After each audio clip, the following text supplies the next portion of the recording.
ভারতের উত্তর থেকে দক্ষিণ, পূর্ব থেকে পশ্চিম প্রতিটি প্রান্তে ধুমধাম করে পালিত হয় শ্রীকৃষ্ণের জন্মবার্ষিকী উৎসব। বর্তমানে জন্মাষ্টমী পালিত হয় ঘরে ঘরে। ভগবদ গীতা, মহাভারত, বিষ্ণু পুরাণ, হরিবংশ, ভগবত পুরাণে উল্লেখ রয়েছে শ্রীকৃষ্ণ জন্মের গুরুত্ব ও বর্ণিত হয়েছে তার মূল্যবান বাণী। নমস্কার, ধ্রুবতারা চ্যানেলে আপনাদের সকলকে স্বাগত। আমরা আজকে এসেছি ভারত সেবাশ্রম সংঘে।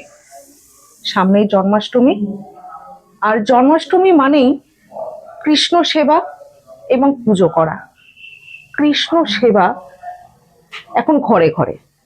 আমার সঙ্গে বসে আছেন ভারত সেবাশ্রম সংঘের প্রধান স্বামী বিশ্বাত্মানন্দজি। নমস্কার।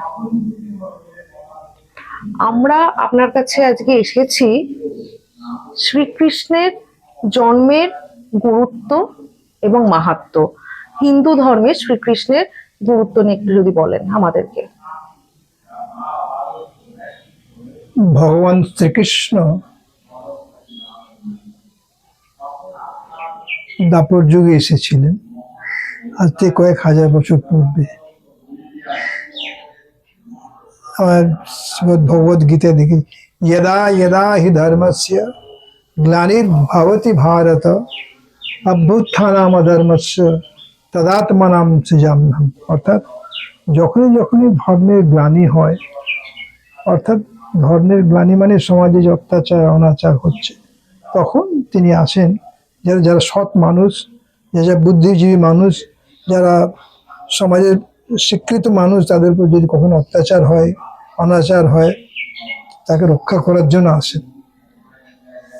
তো আমরা জানি ভগবান শ্রীকৃষ্ণ যে অমৃত বাণী শ্রীমদ্ ভগবদ গীতা হাজার হাজার বছর ধরে চলে আসছে। এটা শুধু হিন্দুদের জন্যই নয়, হিন্দু, মুসলমান, খ্রিস্টান সকলেই এমন সুন্দর উদারভাবে যিনি উপদেশ দিয়েছেন ভগবান, এটা হচ্ছে ভগবান কৃষ্ণ অর্জুনকে উপদেশ দিচ্ছেন। তো এমনভাবে দিয়েছেন যে মানুষ পড়লে এটা যেন সমুদ্র থেকে রত্ন তোলা যায়, সেরকম যে যতবার পড়বে তার ততবার এর লাভ হবে। তো ভগবান শ্রীকৃষ্ণ হচ্ছে না যেন আমরা বাল্য প্রতিটি ঘরে ঘরে পূজিত হচ্ছে। কেউ বাল গোপালকে পুজো করেন, জন্ম, কেউ বীর্য, কেউ সূর্য নিয়ে পুজো করছে, কেউ তার মহাভারতের কৃষ্ণ নিয়ে পুজো করছে। সব ক্ষেত্রে তিনি অনন্য, একদম উৎসাহ উদ্ধার সমস্ত দিক দিয়ে সৌর্য বীর্যের প্রতীক তিনি। তো আমাদের সমাজের মধ্যে মানুষকে এই যে হিন্দু ধর্মের বৈশিষ্ট্য হচ্ছে কি, যে আমরা ভগবানকে বিশ্বাস করি। ভগবান জানি যে মহামানব, তিনি আদর্শ মানুষ, তাকে বিশ্বাস করছি, তার আদর্শ অনুযায়ী, তার উপদেশ অনুযায়ী চলছি। কেন? তিনি যে আদর্শ দেখিয়ে দিয়ে গেছেন, তাহলে আমাদের জীবনে আমার অসৎ ভাবনা আসবে না, আমরা সৎ হতে পারবো এবং সারা জীবন শান্তি থাকতে পারবো। এর জন্য কয়েকটি যে মূল্যবান তাদের উজ্জ্বল জীবনে যে প্রকাশ পেয়েছিল, যার আদর্শ মেনে আমরা চললে তার, কিন্তু আমরা মনে করি আজকালকার দিনে যেটা মনে করছি যে এইসব করে কি হবে, আমার স্বাধীনতার আমার মতে মিলছে না, কিংবা আমরা এইসব বিশ্বাস করি না। কিন্তু জিনিসটার অনেক গভীরতা রয়েছে, পড়াশোনা এর অনেক গভীর। এই যে শ্রীমদ্ ভগবদ গীতা, এত কয়েকশো শ্লোক রয়েছে, কত গভীর জ্ঞানের রয়েছে ওর মধ্যে। তো এগুলো সাধারণত আজকালকার মানুষ জাস্ট কুইক এক্ষুনি চাই কি, কিন্তু আর গভীরতার মধ্যে যেতে চায় না। কবে এর যত পড়াশোনা করবে, এর মধ্যে কত গুণ রয়েছে মানুষের জীবনে চলার যে পাথেও, আমি ধৈর্য ধরে চলবো, আমি সৎভাবে থাকবো, আমি চরিত্রবান হব, আমি সংযমী হব, এইসব উপদেশ দিয়েছে। তার কিন্তু আজকালকার মানুষ এসব পছন্দ করে না, চায় না। কেননা আমার স্বাধীনতার, আমার চিন্তার মধ্যে আমি এই হেসে খুলে বেরোবে। যেহেতু বিদেশি যে ধর্ম আমার এখনো তার রয়েছে, প্রভাব রয়েছে, তাদের ফিলোসফি হচ্ছে যে ড্রিঙ্ক বি মিনি, খাওয়া খুশি খুলে খাওয়া, প্রিয় মস্তিষ্ক ঘুরে বেড়া, এটাই হচ্ছে। কিন্তু প্রত্যেক মানুষের জীবন একটা এত বছর, 100 বছর, 70 বছর, 80 বছর, 100 বছর জীবন চলছে কিসের উপরে? সমাজকে নিয়ে চলছে। Man is a social animal, মানুষ সামাজিক প্রাণী, সমাজকে নিয়ে চলতে হবে। আমার ইচ্ছে মতো আমি চলতে পারি না, আমার অনুশাসন মেনে চলতে হবে। আমরা বলি যে ডিসিপ্লিন শিখতে হবে। ডিসিপ্লিন মানে কি? ডিসিপ্লিন ওয়ার্ডটা হচ্ছে ডিসাইপল থেকে, গুরু যা বলছে ওবিডিয়েন্সই চাই। পিতৃদেব ভব, মাতৃদেব ভব, আচার্য দেব ভব, এটা আমাদের প্রাচীন শিক্ষা ছিল। আমরা আজ বাবা মাকে পছন্দ করি না, বাবা মার কথা শুনি না, কিংবা গুরুজন তার কথা শুনছি না, টিচারদের অবহেলা করছি, টিচারদের শুনছি না। টিচার গুরুজন যারা আছেন, টিচার্সরা, তারা কত জ্ঞানের ভান্ডার আমাদের শেখাচ্ছেন, তাদেরকে অবহেলা করছি আমরা। তো আমাদের শাস্ত্রে প্রথমেই দিয়েছে পিতৃদেব ভব, মাতৃদেব ভব, আচার্য দেব ভব। এদেরকে এইসবের এই যে ভগবানরা এরা ভগবান শ্রীকৃষ্ণ গীতার মধ্যে কত রকম যে গুণের কথা রয়েছে কল্পনা করা যায় না। কিংবা ধরুন ভক্তি যোগে রয়েছে যে তোমার যদি তোমার আধ্যাত্মিক চিন্তা যদি না আসে, মনে এসে অভ্যাস শুরু করো, কি সংকল্প করো, সংকল্প করতে না পারো অভ্যাস করো, অভ্যাস যদি না করতে পারো আমার মতন এই চলো, এরকম একটা অল্টারনেটিভ দিয়ে গেছে। কিন্তু আমরা সেটাকে পড়িই না, পড়তেই যাই না। অথচ বিদেশিরা, জার্মানিতে, ইউরোপিয়ান কান্ট্রিজ আমরা খবর নিয়েছি, যাই আমরা, তো ওখানে কিভাবে সংস্কৃত চর্চা হচ্ছে, কিংবা গীতার উপর পড়াশোনা হচ্ছে, গবেষণা হচ্ছে, তারা এতে উপকৃত হচ্ছে। আমরা রামায়ণ মহাভারতের একটা ধরুন গল্পই হয়েছে, এইটাই জানি না। রামায়ণকে সেই আজকালকার ছেলেই জানে। এইগুলো তারা উজ্জ্বল আদর্শ দেখিয়ে গেছে, সেই উজ্জ্বল আদর্শকে আমরা ফলো করছি।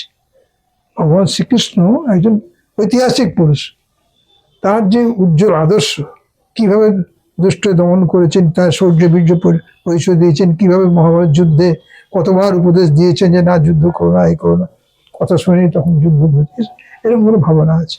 তো আমরা ভগবান শ্রীকৃষ্ণকে আজকে পুজো করছি, ভগবান শ্রীকৃষ্ণকে স্মরণ করছি।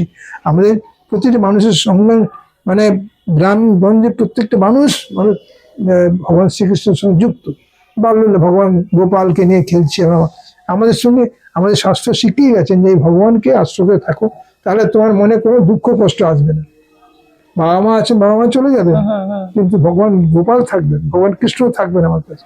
কৃষ্ণকে আমরা দেখেছি সব পুরনো প্রাচীন যারা রয়েছেন, তারা কিভাবে ভগবানকে কৃষ্ণকে পুজো করছেন।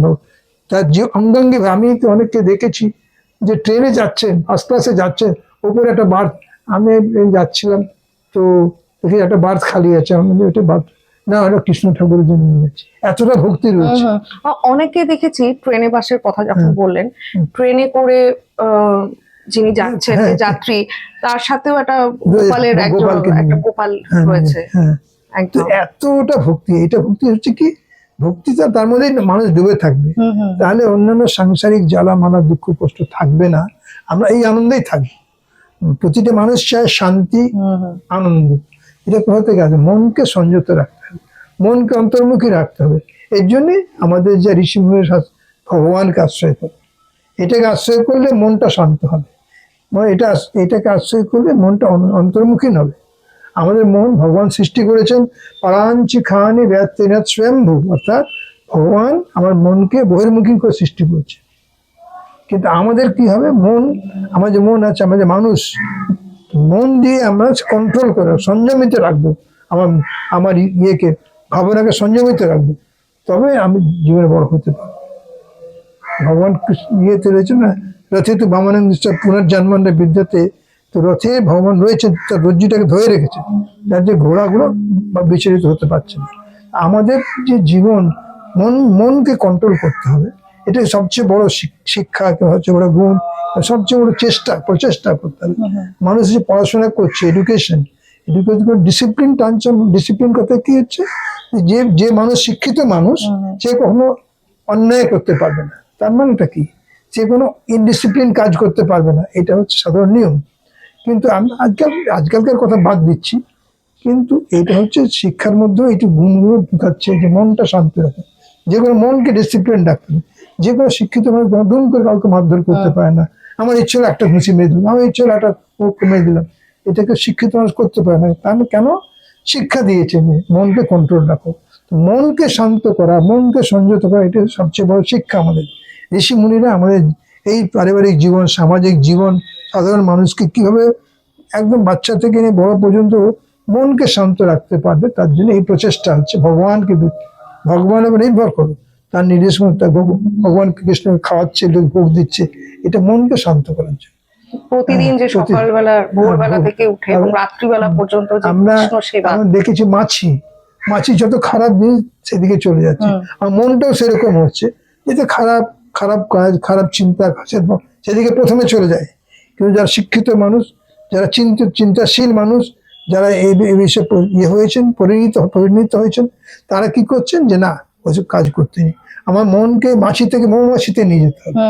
মৌমাছি কি হচ্ছে, যে আমাদের বাইরে থেকে কত কষ্ট করে সংগ্রহ করছে মধু, সেই মধু মানুষের কাছে কত উপকারে লাগছে।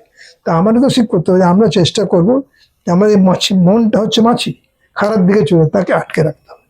তার জন্যই ভগবানকে আশ্রয় করা, সৎ কাজে আসা, সৎ সংকল্প করা, সদ্গ্রন্থ পাঠ করা, হ্যাঁ, এটাই হচ্ছে ভগবান কৃষ্ণ আমাদের মধ্যে রয়েছেন, আমাদের জীবনের সঙ্গে অঙ্গাঙ্গি ভাবে জড়িত রয়েছেন। এই জন্য আজকে এটাই হচ্ছে হিন্দু ধর্মের বৈশিষ্ট্য আমাদের। আমরা ভগবানকে আশ্রয় করে, ভগবান শ্রীকৃষ্ণকে স্মরণ করে তার পূজা পাঠ করব, তার যে শৌর্য বীর্যের কথা স্মরণ করব। তিনি অন্যায়ের বিরুদ্ধে, অত্যাচারের বিরুদ্ধে রুখে দাঁড়িয়েছিলেন, কত কষ্ট করেছেন, সেইটা আমাদেরকে স্মরণ করতে হবে।